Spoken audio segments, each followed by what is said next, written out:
प्यारे बच्चों, जिन्होंने मेरे चैनल को अभी तक सब्सक्राइब नहीं किया है, मेरे चैनल को सब्सक्राइब कर दें ताकि आपको मेरे आने वाली वीडियो का नया नोटिफिकेशन मिल सके। लाइक और शेयर भी जरूर कर देना। तो बच्चों, हमने पिछले अध्याय में कर्ण के बारे में जाना था, तो आज हम जानेंगे कि द्रोणाचार्य कौन थे। आचार्य द्रोण महर्षि भरद्वाज के पुत्र थे। आचार्य द्रोण कौन थे? महर्षि भरद्वाज के पुत्र थे। पंचाल नरेश का पुत्र द्रुपद भी द्रोण के साथ ही भरद्वाज आश्रम में शिक्षा पा रहा था। दोनों में गहरी मित्रता थी। कभी कभी राजकुमार द्रुपद उत्साह में आकर द्रोण से यहाँ तक कह देता था कि पांचाल देश का राजा बन जाने पर मैं आधा राज्य तुम्हें दे दूंगा। शिक्षा प्राप्त होने पर द्रोणाचार्य ने कृपाचार्य की बहन से ब्याह कर लिया। उससे उनके एक पुत्र हुआ जिसका नाम उन्होंने अश्वत्थामा रखा। द्रोण अपनी पत्नी और पुत्र को बड़ा प्रेम करते थे। द्रोण बड़े गरीब थे। वह चाहते थे कि धन प्राप्त किया जाए और अपनी पत्नी व पुत्र के साथ सुख से रहा जाए। उन्हें खबर लगी कि परशुराम अपनी सारी संपत्ति गरीब ब्राह्मणों को बांट रहे हैं, तो भागे भागे उनके पास गए। लेकिन उनके पहुंचने तक परशुराम अपनी सारी संपत्ति वितरित कर चुके थे, बांट चुके थे और वन गमन की तैयारी कर रहे थे, वन जाने की तैयारी कर रहे थे। द्रोण को देखकर वह बोले, ब्राह्मण श्रेष्ठ, आपका स्वागत है, पर मेरे पास जो कुछ था वह मैं बांट चुका हूँ। अब ये मेरा शरीर और धनुर्विद्या ही है। बताइए मैं आपके लिए क्या करूं? तब द्रोण ने उनसे सारे अस्त्रों के प्रयोग तथा रहस्य सिखाने की प्रार्थना की। परशुराम ने यह प्रार्थना स्वीकार कर ली और द्रोण को धनुर्विद्या की पूरी शिक्षा दे दी। कुछ समय बाद राजकुमार द्रुपद के पिता का देहावसान हो गया। देहावसान मीन मृत्यु हो गई और द्रुपद राजगद्दी पर बैठा। द्रोणाचार्य को जब द्रुपद के पांचाल देश की राजगद्दी पर बैठने की खबर लगी तो ये सुनकर वह बड़े प्रसन्न हुए और राजा द्रुपद से मिलने पांचाल देश को चल पड़े। उन्हें गुरु के आश्रम में द्रुपद की लड़कपन में की गई बातचीत याद थी। सोचा यदि आधा राज्य ना भी देगा तो कम से कम कुछ धन तो जरूर ही देगा। ये आशा लेकर द्रोणाचार्य राजा द्रुपद के पास पहुँचे और बोले, मित्र द्रुपद, मुझे पहचानते हो ना? मैं तुम्हारा बालपन का मित्र द्रोण हूँ। ऐश्वर्य के मद में मत हुए राजा द्रुपद को द्रोणाचार्य का आना बुरा लगा और द्रोण का अपने साथ मित्र का सा व्यवहार करना तो और भी अखरा, वो मित्र जैसा नहीं समझते थे, बहुत अखरा उनको। अब द्रोण को वह मद मीन अपने मदरा में या अपने ही आप में मस्त थे और वह अब उनको अच्छा नहीं लग रहा था द्रोण का आना। वह द्रोण पर गुस्सा हो गया और बोला, ब्राह्मण, तुम्हारा ये व्यवहार सज्जनोचित सज्जन अच्छे व्यक्तियों जैसा नहीं है। मुझे मित्र कहकर पुकारने का तुम्हें साहस कैसे हुआ? सिंहासन पर बैठे हुए एक राजा के साथ एक दरिद्र मीन गरीब प्रजाजन की मित्रता कभी हुई है? कि गरीब लोग की मित्रता हुई है? तुम्हारी बुद्धि कितनी कच्ची है। लड़कपन में लाचारी के कारण हम दोनों को जो साथ रहना पड़ा, उसके आधार पर तुम द्रुपद से मित्रता का दावा करने लगे।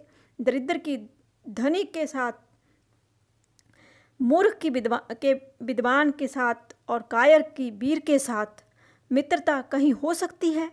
मित्रता बराबरी की हैसियत वालों में ही होती है। जो किसी राज्य का स्वामी ना हो वह राजा का मित्र कभी नहीं हो सकता। द्रुपद की इन कठोर गर्भोक्तियों को सुनकर द्रोणाचार्य बड़े लज्जित हुए और उन्हें क्रोध भी बहुत आया। उन्होंने निश्चय किया कि मैं इस अभिमानी राजा को सबक सिखाऊंगा और बचपन में जो मित्रता की बात हुई थी उसे पूरा करके चैन लूँगा।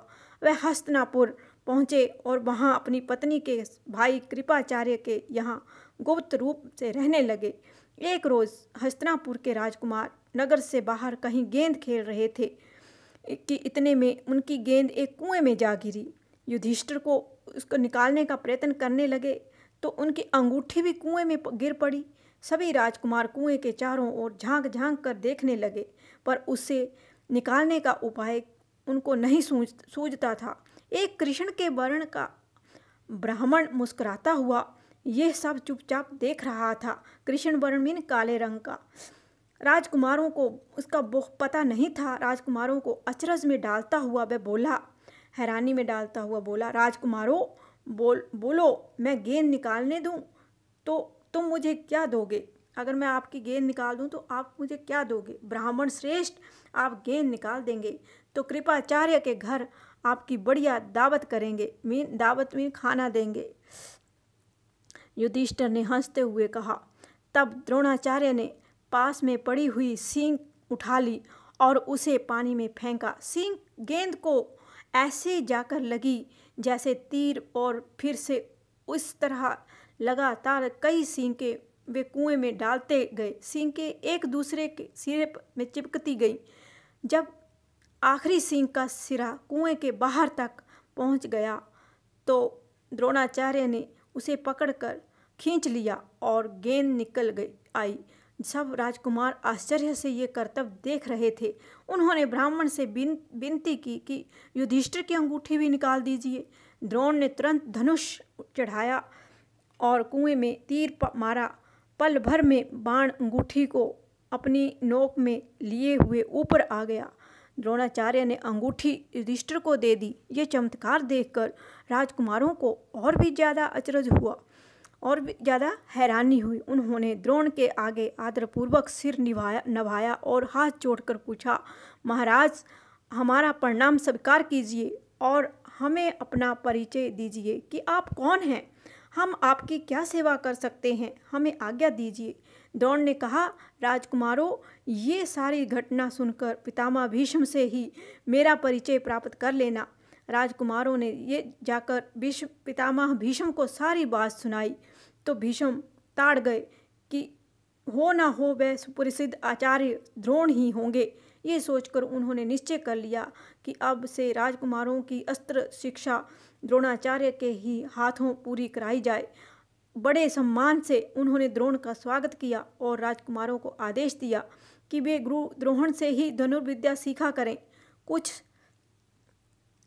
समय बाद जब राजकुमारों की शिक्षा पूरी हो गई तो द्रोणाचार्य ने उनसे गुरु दक्षिणा के रूप में पांचाल राज द्रुपद को कैद कर लाने के लिए कहा। उनकी आज्ञा अनुसार पहले दुर्योधन और कर्ण ने द्रुपद के राज्य पर धावा बोल दिया, पर पराक्रमी द्रुपद के आगे वे न ठहर सके, हार कर वापस आ गए। तब द्रोण ने अर्जुन को भेजा। अर्जुन ने पांचाल राज की सेना को तहस नहस कर दिया और राजा द्रुपद को उनके मंत्री सहित कैद करके आचार्य के सामने ला खड़ा किया। द्रोणाचार्य ने मुस्कुराते हुए द्रुपद से कहा, हे वीर, डरो नहीं, किसी प्रकार की विपत्ति की आशंका ना करो। लड़कपन में तुम्हारी हमारी मित्रता थी, साथ साथ खेले कूदे उठे बैठे। बाद में जब तुम राजा बन गए तो ऐश्वर्य के मद में नशा में आकर तुम मुझे भूल गए और मेरा अपमान किया। तुमने कहा था कि राजा के साथ मित्रता कर सकता है, इसी कारण मुझे युद्ध करके तुम्हारा राज्य छीनना पड़ा। परंतु मैं तो तुम्हारे साथ मित्रता ही करना चाहता हूँ, इसलिए आधा राज्य तुम्हें वापस लौटा देता हूँ, क्योंकि मेरा मित्र बनने के लिए भी तो तुम्हें राज्य चाहिए ना। मित्रता तो बराबरी की हैसियत वालों में ही हो सकती है। द्रोणाचार्य ने उसे अपने मान का काफ़ी बदला समझा और उन्होंने द्रुपद को बड़े सम्मान के साथ विदा किया। इस प्रकार राजा द्रुपद का गर्व चूर हो गया, लेकिन बदले से घृणा दूर नहीं होती। किसी के अभिमान को ठेस लगने पर जो पीड़ा होती है उसे सहन करना बड़ा, यह आपको चित्र में दिखाई दे रहा है अपनी बुक में। बच्चों देखो कि कैसे द्रोणाचार्य जो हैं वह गेंद और अंगूठी निकाल रहे हैं कुएं से तीर के साथ। कठिन होता है। द्रोण से बदला लेने की भावना द्रुपद के जीवन का लक्ष्य बन गई। उसने कई कठोर व्रत और तप इस कामना से किए कि उसे एक ऐसा पुत्र हो कि जो द्रोण को मार सके, साथ ही एक ऐसी कन्या हो जो अर्जुन को ब्याही जा सके। अब ये भी इच्छाएं की उसने। आखिर इसकी कामना पूरी हुई। उसके धृष्टद्युम्न नामक एक पुत्र हुआ और द्रौपदी नाम की एक कन्या।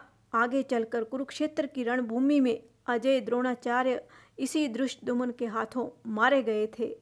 अब उसका जो था लक्ष्य, जो था बदले की भावना जो थी, वह पूरी हो चुकी थी, क्योंकि उसको भी ऐसे ही कहा था एक दिन उन्होंने कि राजा के साथ ही दोस्ती कर सकता है, किसी भिखारी के साथ नहीं, या प्रजा जन के साथ नहीं। तो बच्चों, ये देखो, बदले की भावना के कारण ही और गुस्से के कारण ही महाभारत का जो युद्ध हुआ था, इसीलिए हुआ था, अहंकार के कारण, गुस्से के कारण और बदले की भावनाओं के कारण ही महाभारत का इतना बड़ा युद्ध हुआ था। अब हम अगले अध्याय में पढ़ेंगे अगले पात्र के बारे में। मेरे प्यारे बच्चों, अगर आपको मेरा ये वीडियो अच्छा लगा then don't forget to like, share and